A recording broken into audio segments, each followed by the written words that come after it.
छोटी बहन के साथ एक ऑटो रिक्शा में बैठकर मॉल में शॉपिंग करने जा रही थी। तभी रास्ते में एक चेक पोस्ट पर पुलिस ने ऑटो रिक्शा को रोक लिया। इंस्पेक्टर अशोक सिंह ने ऑटो चालक से कागजात की मांग की और कमी निकालते हुए रिश्वत की मांग शुरू कर दी। पुलिस इंस्पेक्टर ने कहा, तुम्हारे वाहन का इंश्योरेंस नहीं है, पोल्यूशन सर्टिफिकेट नहीं है, चालान तो कटेगा ही।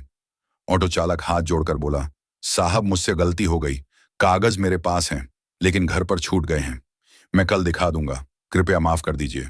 इंस्पेक्टर अशोक सिंह ने सख्ती से कहा, नहीं, चालान तो कटेगा, अगर चालान नहीं कटवाना चाहते तो 2,000 रुपये दे। यह सुनकर डीएम आरती सिंह चुपचाप पूरी घटना देख रही थी। ऑटो रिक्शा वाला विनम्रता से कहता है, साहब अभी तो मैं घर से निकला हूं, दिन की शुरुआत ही हुई है, मेरे पास पैसे नहीं हैं, अभी तक मैंने एक भी रुपया नहीं कमाया है, मैं आपको कहां से पैसा दूं। पुलिसकर्मी तंज कसते हुए जवाब देता है, तुमने कल तो कमाया होगा, वह पैसा कहां गया, उन्हीं पैसों में से दे दो। ऑटो चालक ने निराश स्वर में कहा, साहब वह पैसे तो कल ही खर्च हो गए, मेरे पास सच में पैसे नहीं हैं, आप मुझे माफ कर दीजिए, आगे से ऐसी गलती कभी नहीं करूंगा, मैं हमेशा अपने कागज साथ रखूंगा। इस पूरी बातचीत के दौरान डीएम आरती सिंह, जो ऑटो के पीछे बैठी थी, चुपचाप सब कुछ देख और सुन रही थी। जब police inspector Ashok Singh auto rickshaw वाले पर रोप डालते हुए कहा, अबे गरीब भिखारी, तेरे पास 2,000 रुपये नहीं हैं, किसी भी तरह से मुझे 2,000 रुपये दे, नहीं तो तेरी ऑटो रिक्शा को जब्त कर ली जाएगी। रिक्शा वाला बोला, सर मैंने क्या किया है जो मेरी ऑटो रिक्शा आप जब्त करेंगे, मैंने कोई बड्ढा अपराध किया है जो आप मेरा ऑटो रिक्शा को जब्त करेंगे। यह सुनते ही इंस्पेक्टर आग बबूला हो गया और उस ऑटो ड्राइवर को एक थप्पड़ जड़ दिया और बोला, मुझसे जवान लड़ता है, तेरी इतनी औकात है। यह देखकर डीएम आरती सिंह को गुस्सा आ गया।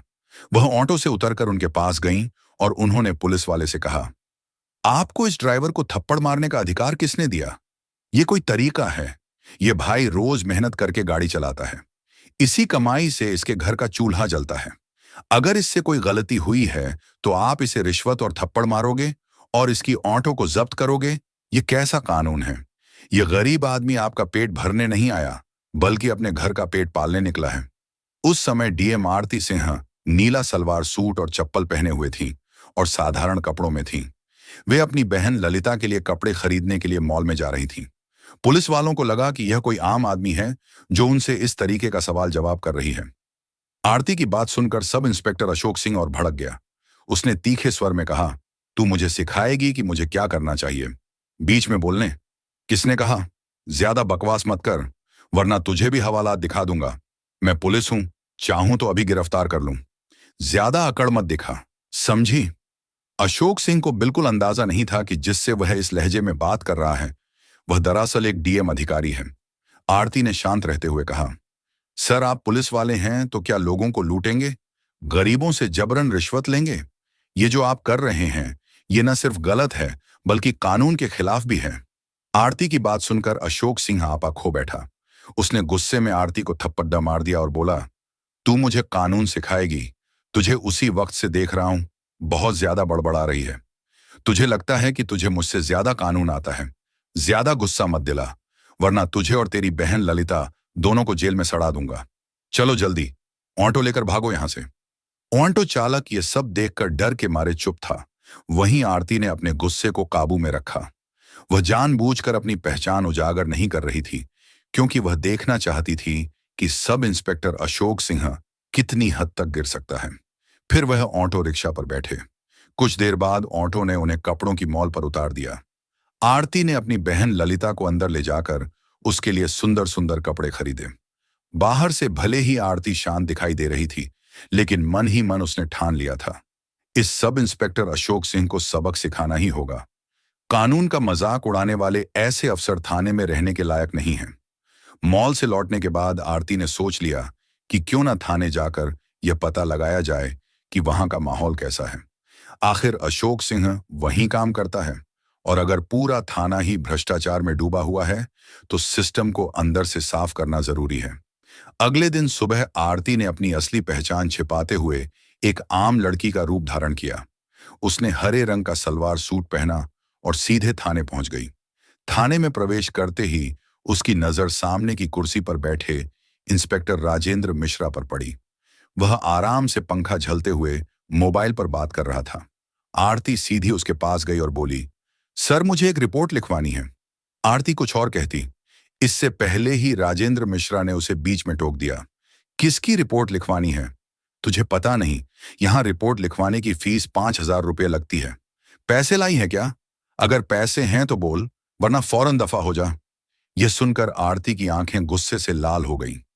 वह हैरान थी कि इस थाने में खुलेआम भ्रष्टाचार हो रहा है और जिले की डीएम अधिकारी होने के बावजूद उसे अब तक इसकी भनक तक नहीं लगी। आरती ने गहरी सांस ली और सख्त स्वर में कहा, सर आप हमसे रिश्वत क्यों मांग रहे हैं? रिपोर्ट लिखवाने के लिए कोई शुल्क नहीं लगता। ये जो आप कर रहे हैं ना सिर्फ गलत है, बल्कि कानून के खिलाफ भी है। यह सुनकर राजेंद्र मिश्रा भड़क उठा और बोला, क्या कहा तूने मैं गलत कर रहा हूं? तुझे मुझसे ज्यादा कानून आता है। क्या ज्यादा बकवास मत कर, वरना अभी तुझे अंदर करवा दूंगा। आरती समझ चुकी थी कि यह इंस्पेक्टर भी उसी रास्ते पर है जिस रास्ते पर अशोक सिंह था। उन्होंने शांत रहते हुए पूछा, आपके थाने का सब इंस्पेक्टर अशोक सिंह कहाँ है? राजेंद्र मिश्रा झल्लाकर बोला, क्यों तुझे उससे क्या काम है? मुझसे सवाल मत कर, खुद जाकर बात कर ले। आरती ने फिर कहा, सर आप रिपोर्ट लिखिए, वरना मैं आपके खिलाफ एक्शन लूंगी। आप मुझे नहीं जानते कि मैं कौन हूं। यह सुनकर राजेंद्र जोर से हंसा और बोला, तू मुझे धमका रही है? तुझे देखकर तो लगता है या तो तू भिखारी है, या कूड़ा कचरा उठाने वाली, या फिर किसी घर में झाड़ू पोछा करने वाली होगी। यहां रिपोर्ट नहीं लिखी जाएगी। अब निकल जा, वरना धक्के मारकर बाहर फेंकवा दूंगा। आरती ने खुद को कंट्रोल किया। वह समझ गई थी कि ये सब के सब उसी पानी से नहलाए हुए हैं जिस पानी से इंस्पेक्टर अशोक नहला है, और उन्होंने मन ही मन ठान लिया या इन्हें मजा छकाना ही पड़ेगा। लेकिन पहले मुझे इनकी पूरी करतूतों को देखना चाहिए।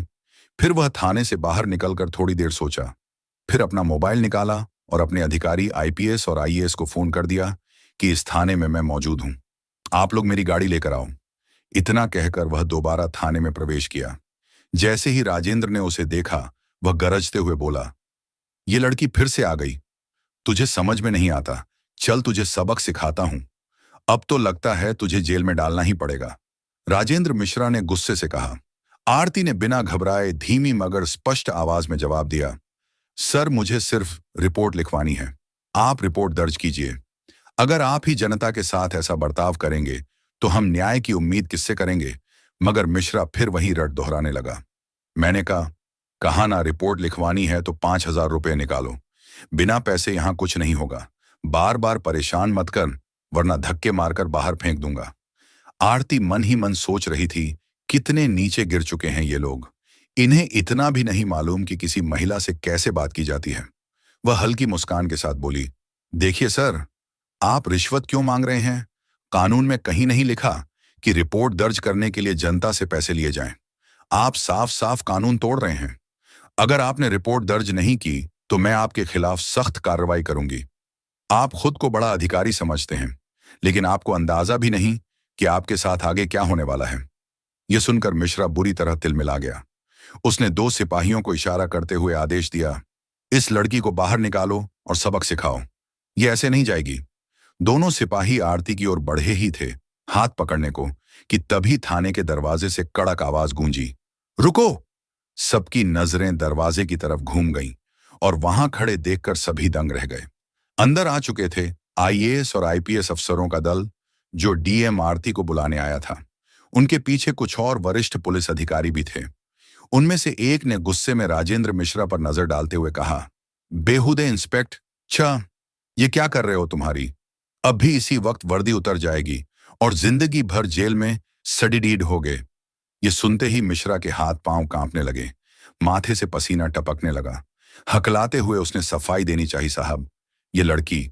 लेकिन इससे पहले कि वह बात पूरी करता, आरती आगे बढ़ आई। उसका चेहरा अब और भी तेज और दृढ़ लग रहा था।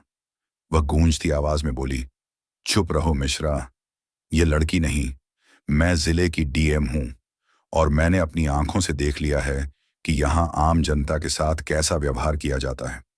तुम्हें लगता है कि यह थाना तुम्हारी निजी जागीर है। अब समझ आएगा असली कानून क्या होता है। थाने का माहौल बदल चुका था।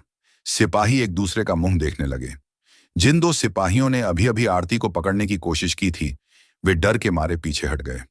आईएएस अधिकारी ने गुस्से में टेबल पर जोर से हाथ मारा और आदेश